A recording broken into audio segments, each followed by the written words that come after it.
Tá rolando uma narrativa muito forte na mídia, principalmente de abril para cá, sobre um provável colapso da China.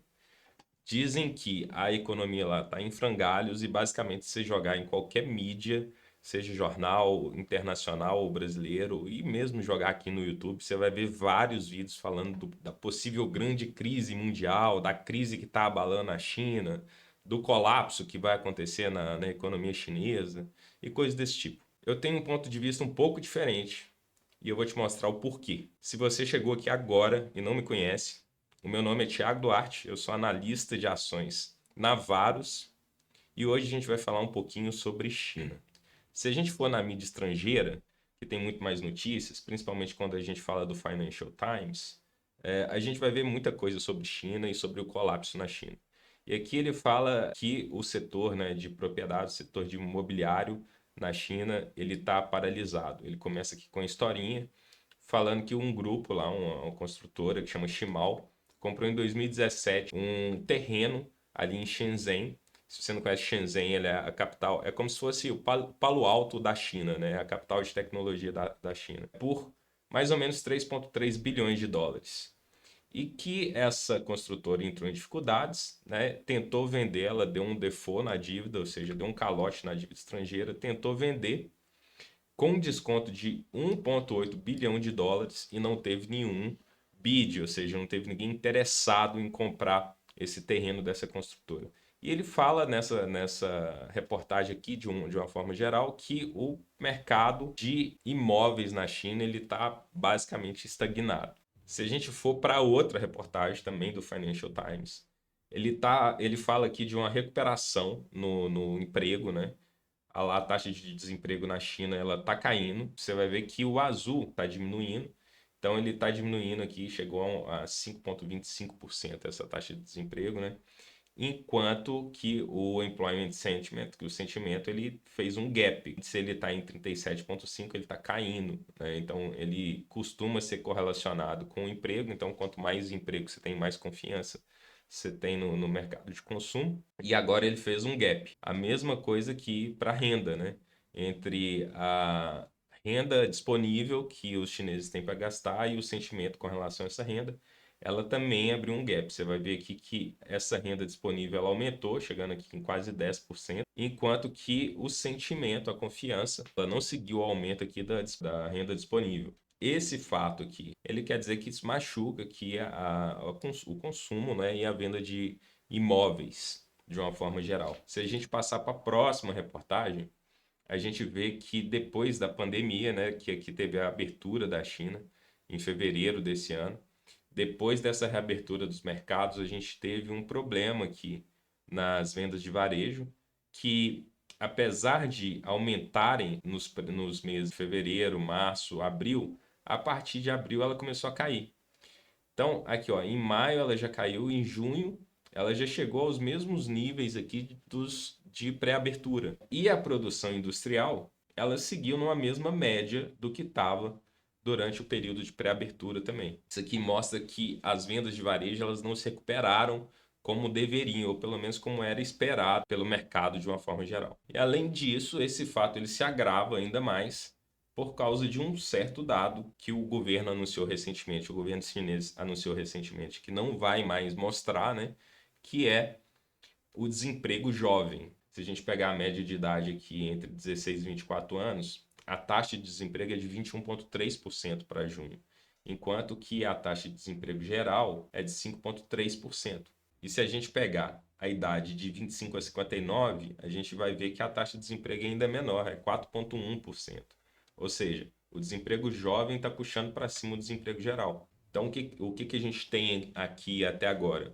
A gente tem um problema de confiança do consumidor chinês, a gente tem um problema no setor imobiliário que está estagnado, várias construtoras dando calote na dívida estrangeira, primeiramente. A gente está vendo um colapso das ações dessas construtoras em bolsa de valores. Começou tudo lá com a Evergrande, né?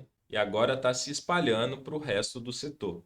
Inclusive, acertou a Country Garden, que é a maior construtora da China. Se a gente perceber nesse gráfico aqui de outra reportagem do Financial Times, deixa eu tirar o zoom aqui um pouquinho, as vendas de julho da Country Garden, elas caíram 75% dos níveis de 2021. Então, se a gente for ver aqui, ó, os anos, né, 2021, 22, 23, eles estão em azul escuro, claro e rosa. O volume de vendas em rosa ele está bem menor desde janeiro e agora em julho ele chegou no fundo do poço de vez, né? E essa Country Garden, ela anunciou também recentemente que vai dar o calote na dívida estrangeira. Ou seja, se as vendas tinham caído antes dela anunciar isso, agora então piora ainda o sentimento de confiança do consumidor em ir lá comprar um imóvel da Country Garden.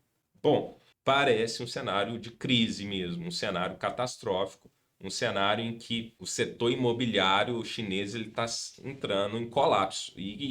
Além disso, né, o desemprego jovem, a falta de consumo, a pouca recuperação do varejo chinês mostra que a atividade econômica na China pode estar desacelerando. Porém, eu acho que a gente tem que tomar um certo cuidado com essa repetição de notícias da mídia, porque fica parecendo quase que um copia e cola, né? Todo mundo fala basicamente a mesma coisa. O problema é que, por enquanto, todo esse cenário que a gente traçou aqui sobre o macroeconômico da China, ele não está afetando de forma contundente os bancos. Tanto que as ações bancárias, né, as ações do setor de bancos na China, elas estão ganhando no ano. Se a gente for no relatório do Louis Vuitton, a gente vai ver que ele tem um ponto de vista completamente diferente desse ponto de vista padrão que a gente está vendo hoje na mídia.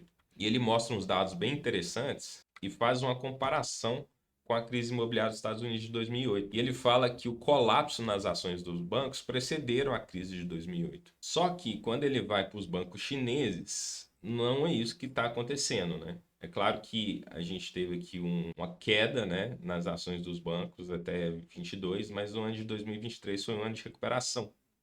Ou seja, se os bancos são de fato um leading indicator de crises piores, né, principalmente crise do setor imobiliário, dado a exposição bancária ao setor imobiliário, que na China é de mais ou menos uns 30%, não é o que a gente está vendo acontecer na China, pelo menos não agora. Dentro de 5 anos, a performance dos principais índices de bancos, né, comparando aqui S&P 500, os europeus e os chineses eles estão bem melhor do que os bancos americanos e estão um pouco pior do que os bancos europeus. Além disso, ele dá uma cutucada aqui e fala que onde que está tendo um problema bancário, na verdade, é nos Estados Unidos, já que os bancos regionais de lá estão enfrentando um problema sério, né, com o aumento das taxas de juros americanas, que está causando um colapso nos títulos de renda fixa, né, dos bancos, já que eles estão expostos demais a títulos pré-fixados, com valores bem menores do que o governo está pagando hoje, e esses títulos, quando são marcados a mercado, eles sofrem,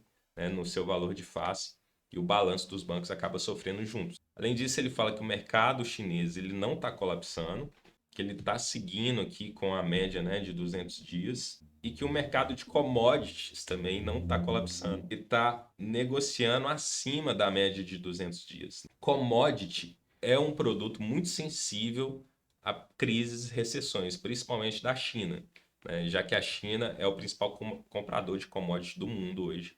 Principalmente aí minério de ferro, ela é responsável por 60% do consumo de minério de ferro do mundo.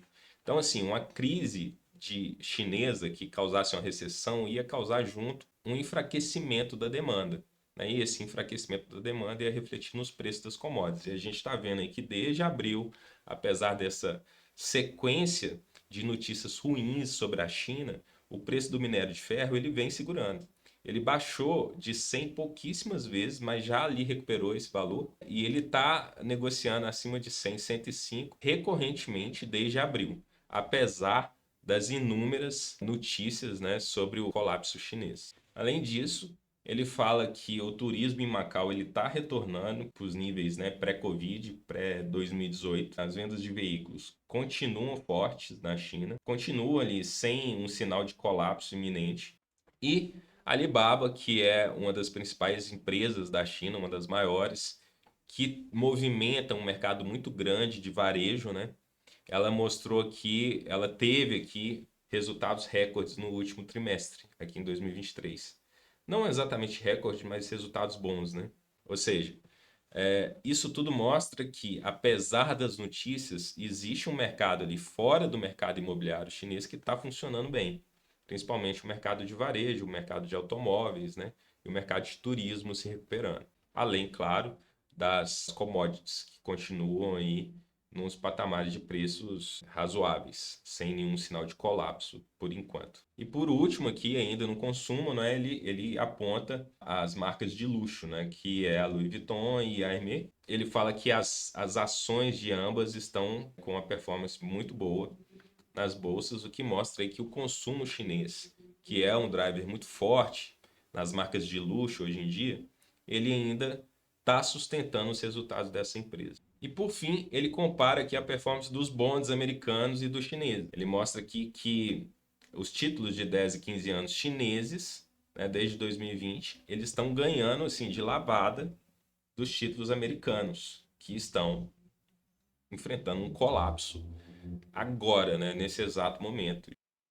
Dito isso tudo, o que esse cara conclui? Ele conclui que sim, né, tem um problema grande no setor de imóveis da China, que é o real estate sector, né? Tem um problema grande que precisa ser resolvido lá e companhias elas vão acabar quebrando por causa disso. Ele fala que os bancos chineses eles estão sabendo lidar com essa tempestade, que o consumo chinês ele continua acontecendo, recuperando os níveis aí de antes do Covid, que as ações chinesas, apesar de desapontarem, elas não estão num completo meltdown, ou seja, elas não estão derretendo, como acaba sendo reportado pela mídia, que o mercado de commodities, né, não parece estar implodindo também por causa do setor de imóveis da China, os preços seguem firmes, que os bondes chineses eles continuam estáveis, né, pagando aí um yield razoável, né, um juros razoável, e que o que está acontecendo mesmo é um completo derretimento dos bondes americanos,